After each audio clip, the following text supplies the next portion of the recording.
और उस जोड़ा घर की खुदाई करदे थल्लियों एक बिल्डिंग निकली है जिहड़ी बड़ी खूबसूरत बनी हुई है। पुरानियां डाटा लगा के उहदे दरवाजे बने हुए है कि इहदा कोई इतिहास नाल संबंध है कि पुरानी बिल्डिंग कोई किले वांग बनी है जां की है। उसी सारी खुदाई करके वेखांगे कि वो बिल्डिंग दे विच किहड़ी चीज़ उत्थे बनी हुई है ते कितनी बिल्डिंग बनी है। सो सारी पड़ताल करन तो बाद इहनूं प्रिजर्व कीती जावे।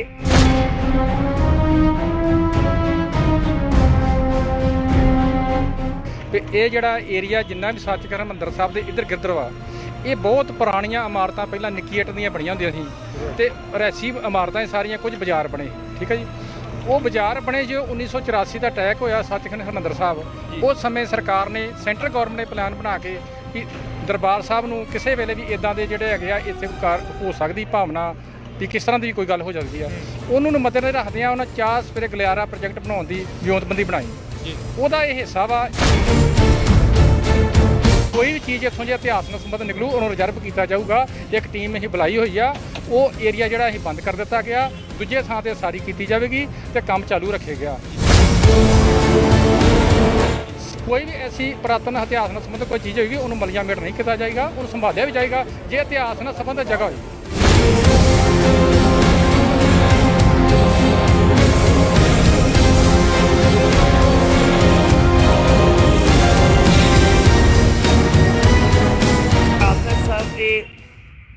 वाली साइड के उत्ते जिहड़ा कि सचखंड श्री हरमंदर साहब नूं रस्ता आउंदा है, उत्थे जोड़ा घर की खुदाई की जा रही सी और उस जोड़ा घर की खुदाई करदे थल्लियों एक बिल्डिंग निकली है जिहड़ी बड़ी खूबसूरत बनी हुई है।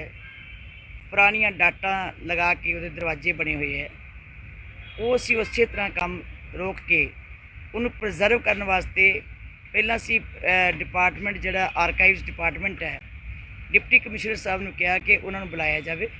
उन्होंने चंडीगढ़ मैसेज दिता, वो सवेरे पहुँच रहे हैं। जे वो दस देंगे वो भी ठीक है, नहीं तो असी हिस्टोरीयन बुला के वो पूरी पड़ताल करांगे कि वो बिल्डिंग केड़ी है, कि इहदा कोई इतिहास नाल संबंध है कि पुरानी बिल्डिंग कोई किले वांग बनी है जां की है। उसी सारी खुदाई करके वेखांगे कि वो बिल्डिंग दे विच किहड़ी चीज़ उत्थे बनी हुई है ते कितनी बिल्डिंग बनी है। सो सारी पड़ताल करने तो बाद इनू प्रिजर्व की जाए। ये साड़ी बहुत बड़ी खुशकिस्मती होएगी कि थल्लियों जी कोई बिल्डिंग निकली है, वह संबंध किस चीज़ नाल है, ये असी पड़ताल करके सेवा में हाजिर करांगे। सो मैं सारी संगत को बेनती करती हैं कि यदि कोई किसी किस्म की इस तरह की वध घट किसी किस्म की कोई आके शरारत ना कर जिहदे नाल कोई नुकसान होवे, उस बिल्डिंग नूं पहला पड़ताल कराई जाएगी आर्काइव्स डिपार्टमेंट वालों, हिस्टोरीयन कोलों, तो फिर उहदे उत्ते जाके उन्होंने प्रिजर्वेशन की जाएगी। सो मैं सारी संगत नूं बेनती करांगी कोई किसी किस्म का इहदे उत्ते विवाद जां कोई उहो जिहा वाहवेला ना बनाया जाए जिहदे नाल संगतां नूं इस गल दे उत्ते कोई ठेस पहुँचे। इहदे नाल ही मेरी बेनती है कि विद्वानां नूं मेरी बेनती है कि जिहड़ा भी कोई उत्थे आके कोई इतिहास नूं जानदा होवे वो जरूर आके इसका सुझाव देवे। वाहिगुरू जी का खालसा, वाहिगुरू जी की फतेह। ਤੇ ਇਹ ਜਿਹੜਾ ਏਰੀਆ ਜਿੰਨਾ ਵੀ ਸੱਚਖੰਡ ਹਰਿਮੰਦਰ ਸਾਹਿਬ ਦੇ ਇੱਧਰ ਗਿੱਧਰ ਵਾ, ਇਹ ਬਹੁਤ ਪੁਰਾਣੀਆਂ ਇਮਾਰਤਾਂ ਪਹਿਲਾਂ ਨਿੱਕੀ ਇੱਟ ਦੀਆਂ ਬਣੀਆਂ ਹੁੰਦੀਆਂ ਸੀ ਤੇ ਰੈਸੀ ਇਮਾਰਤਾਂ ਸਾਰੀਆਂ, ਕੁਝ ਬਾਜ਼ਾਰ ਬਣੇ, ਠੀਕ ਹੈ ਜੀ। ਉਹ ਬਾਜ਼ਾਰ ਬਣੇ ਜੋ 1984 ਦਾ ਅਟੈਕ ਹੋਇਆ ਸੱਚਖੰਡ ਹਰਿਮੰਦਰ ਸਾਹਿਬ, ਉਸ ਸਮੇਂ ਸਰਕਾਰ ਨੇ, ਸੈਂਟਰ ਗੌਰਮੈਂਟ ਨੇ ਪਲਾਨ ਬਣਾ ਕੇ ਕਿ ਦਰਬਾਰ ਸਾਹਿਬ ਨੂੰ ਕਿਸੇ ਵੇਲੇ ਵੀ ਇੱਦਾਂ ਦੇ ਜਿਹੜੇ ਹੈਗੇ ਆ ਇੱਥੇ ਕੋਈ ਹੋ ਸਕਦੀ ਭਾਵਨਾ ਵੀ ਕਿਸ ਤਰ੍ਹਾਂ ਦੀ ਕੋਈ ਗੱਲ ਹੋ ਸਕਦੀ ਆ, ਉਹਨੂੰ ਨੂੰ ਮੱਦੇ ਨਜ਼ਰ ਰੱਖਦਿਆਂ ਉਹਨਾਂ ਚਾਹ ਸਵੇਰੇ ਗਲਿਆਰਾ ਪ੍ਰੋਜੈਕਟ ਬਣਾਉਣ ਦੀ ਵਿਉਂਤਬੰਦੀ ਬਣਾਈ।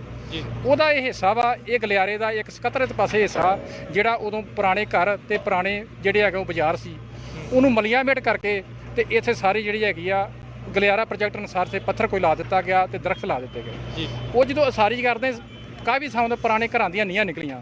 ਉਸ ਦੌਰਾਨ ਹੁਣ ਇੱਕ ਸਾਈਡ ਦੇ ਉੱਤੇ ਕੁਝ ਇੱਕ ਦੋ ਜਿਹੜੇ ਹੈਗੇ ਥੱਲੇ ਬੇਸਮੈਂਟ ਵਿੱਚ ਅਸੀਂ ਵੇਖਿਓ ਕਮਰਾ ਟਾਈਪ ਜਿਹੜੀ ਹੈਗੀ ਪੁਰਾਣੀ ਨਾਨਕਸ਼ਾਹੀ ਇੱਟਾਂ ਦੀ ਬਣੀ ਹੋਈ ਆ।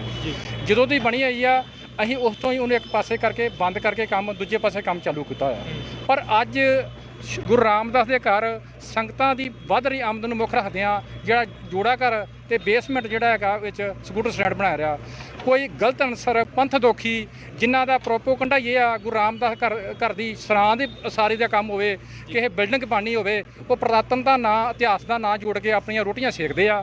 ਉਹਨਾਂ ਨੂੰ ਮੈਂ ਸੁਚੇਤ ਕਰਨਾ ਚਾਹੁੰਦਾ ਵੀ ਇਹੋ ਹੀ ਘਰ ਤੁਹਾਨੂੰ ਲੱਭਾ ਗੁਰੂ ਰਾਮਦਾਸ ਦਾਰੀ, ਜਿੱਥੇ ਤੁਸੀਂ ਗਲਤ ਗੁੰਮਰਾਹ ਪ੍ਰਚਾਰ ਕਰਕੇ ਸੰਗਤਾਂ ਨੂੰ ਤੇ ਉਹਨਾਂ ਦੇ ਜਿਹੜੇ ਆ ਮਨ ਦੀਆਂ ਭਾਵਨਾ ਪ੍ਰਗਟ ਕਰਾਉਂਦੇ ਜੋ ਵੀ ਸੈਂਤ ਇੱਥੇ ਸ਼੍ਰੋਮਣੀ ਕਮੇਟੀ ਗਲਤ ਕੰਮ ਕਰ ਰਹੀ ਆ। ਕੀ ਇੱਥੇ ਸੰਗਤਾਂ ਦੀ ਆਮਦਨ ਨੂੰ ਮੁੱਖ ਰੱਖਦਿਆਂ ਹੋਇਆਂ ਸਤਿਕਾਰਯੋਗ ਮਾਨਯੋਗ ਬੀਬੀ ਪ੍ਰਧਾਨ ਬੀਬੀ ਜਗੀਰ ਕੌਰ ਜੀ ਸਿੰਘ ਸਾਹਿਬ ਜੀ ਵੱਲੋਂ ਅਸਾਰੀਕਰਨ ਜਿਹੜਾ ਜੋੜਾ ਘਰ ਕੀਤਾ ਜਾ ਰਿਹਾ ਤੇ ਗਠੀ ਘਰ ਬਣਾ ਰਿਹਾ, ਕੀ ਇਹ ਸੰਗਤਾਂ ਦੀ ਲੋੜ ਨਹੀਂ ਅੱਜ ਦੇ ਜ਼ਮਾਨੇ ਦੇ ਵਿੱਚ? ਇਸ ਕਰਕੇ ਅਸੀਂ ਕਹਿੰਦੇ ਆ ਵੀ ਕੋਈ ਵੀ ਚੀਜ਼ ਇੱਥੋਂ ਜੇ ਇਤਿਹਾਸ ਨਾਲ ਸੰਬੰਧ ਨਿਕਲੂ ਉਹਨੂੰ ਰਿਜ਼ਰਵ ਕੀਤਾ ਜਾਊਗਾ। ਇੱਕ ਟੀਮ ਅਸੀਂ ਬੁਲਾਈ ਹੋਈ ਆ, ਉਹ ਏਰੀਆ ਜਿਹੜਾ ਅਸੀਂ ਬੰਦ ਕਰ ਦਿੱਤਾ ਗਿਆ, ਦੂਜੇ ਥਾਂ ਤੇ ਸਾਰੀ ਕੀਤੀ ਜਾਵੇਗੀ ਤੇ ਕੰਮ ਚਾਲੂ ਰੱਖਿਆ ਗਿਆ। ਕੋਈ ਵੀ ਐਸੀ ਪੁਰਾਤਨ ਇਤਿਹਾਸ ਨਾਲ ਸੰਬੰਧ ਕੋਈ ਚੀਜ਼ ਹੋਏਗੀ ਉਹਨੂੰ ਮਲੀਆ ਮੇਟ ਨਹੀਂ ਕੀਤਾ ਜਾਏਗਾ, ਉਹਨੂੰ ਸੰਭਾਲਿਆ ਵੀ ਜਾਏਗਾ ਜੇ ਇਤਿਹਾਸ ਨਾਲ ਸੰਬੰਧ ਜਗ੍ਹਾ ਹੋਈ। ਤੇ ਜਿਹੜੀ ਇਹ ਜਗ੍ਹਾ ਹੈਗੀ ਦਰਬਾਰ ਸਿੰਘ ਕੰਪਲੈਕਸ ਤੋਂ ਕਾਫੀ ਬਾਹਰ ਵਾ, ਕੋਈ ਵਿੱਚ ਆਉਂਦੀ ਨਹੀਂ ਗਈ। ਇਸ ਕਰਕੇ ਸੰਤਾਂ ਨੂੰ ਬੇਨਤੀਆਂ ਕਰਾਂਗੇ ਇਹਨਾਂ ਦੇ ਗੁੰਮਰਾਹ ਪ੍ਰਚਾਰ ਵਿੱਚ ਨਾ ਆਉਣ। ਇਹਨਾਂ ਦਾ ਕੰਮ ਹੀ ਇਹ ਆ ਕਿ ਗੁਰੂ ਰਾਮਦਾਸ ਦੇ ਘਰ ਦੀ ਕਿਸੇ ਨੁੱਕਰ ਤੋਂ ਕਿਸੇ ਸਾਈਡ ਤੋਂ ਸਾਰੀ ਕਰ ਲਓ। ਇਹਨਾਂ ਇਹੋ ਕਹਿਣਾ ਵੀ ਇਤਿਹਾਸਕ ਚੀਜ਼ ਆ, ਜੇ ਇਤਿਹਾਸਕ ਚੀਜ਼ ਆ ਸਾਡਾ ਹੀ ਫਰਜ਼ ਬੰਦਾ, ਸਾਡੀ ਜ਼ਿੰਮੇਵਾਰੀਆਂ ਵਾ ਵੀ ਅਸੀਂ ਉਹ ਸੰਭਾਲੀਏ। ਇਹ ਸਿਰਫ ਇਹਨਾਂ ਦੀ ਜਿਹੜੀ ਹੈਗੀ ਆ ਇਹਨਾਂ ਦੀ ਨਹੀਂ ਜ਼ਿੰਮੇਵਾਰੀ ਸਾਰੀ ਵੀ ਇਹ ਹੀ ਇਤਿਹਾਸ ਨੂੰ ਸੰਭਾਲ ਸਕਦੇ, ਸ਼੍ਰੋਮਣੀ ਕਮੇਟੀ ਨੂੰ ਸੰਭਾਲਣਾ ਚਾਹੁੰਦੀ। ਉਹ ਆਪਣੀ ਜਿਹੜੀ ਟੀਮ ਆ ਉਹ ਬਣਾਉਣਗੇ, ਉਧਰ ਸ਼੍ਰੋਮਣੀ ਕਮੇਟੀ ਟੀਮ ਹੋਊ, ਗੁਰੂ ਨਾਨਕ ਦੇਵ ਯੂਨੀਵਰਸਿਟੀ ਜਿਹੜੇ ਹੈਗੇ ਆ ਪ੍ਰੋਫੈਸਰ ਉਹਨਾਂ ਨਾਲ ਗੱਲ ਕੀਤੀ ਗਈ ਹੈ, ਪ੍ਰਧਾਨ ਜੀ ਨੇ ਕੀਤੀ ਆ ਵੀ ਇਹ ਸਾਰਾ ਮਿਆਨਾ ਕੀਤਾ ਜਾਊਗਾ। ਜੋ ਵੀ ਕੋਈ ਮਤਲਬ ਕਿ ਪੁਰਾਤਨ ਇਤਿਹਾਸ ਨਾਲ ਸੰਬੰਧਿਤ ਜੋ ਰਿਜ਼ਰਵ ਕੀਤਾ ਜਾਊਗਾ, ਨਾ ਕਿ ਮਲੀਆ ਮੀਟਾ ਕੀਤਾ ਜਾਊਗਾ, ਉਹਨੂੰ ਸੰਭਾਲ ਕੇ ਰੱਖਿਆ ਜਾਊਗਾ ਸੰਗਤਾਂ ਦੇ ਦਿਖਾਉਣ ਵਾਸਤੇ। ਉਹ ਜੇ ਕੋਈ ਹੋਰ ਉੱਤੇ ਕੋਈ ਪੈਸੇ ਲੱਗ ਗਏ ਜਾਂ ਕੋਈ ਉਸਾਰੀ ਦਾ ਕੰਮ ਹੋਇਆ ਉਹਨੂੰ ਸਾਰੀ ਤਾਂ ਠੀਕ ਕੀਤਾ ਜਾਊਗਾ।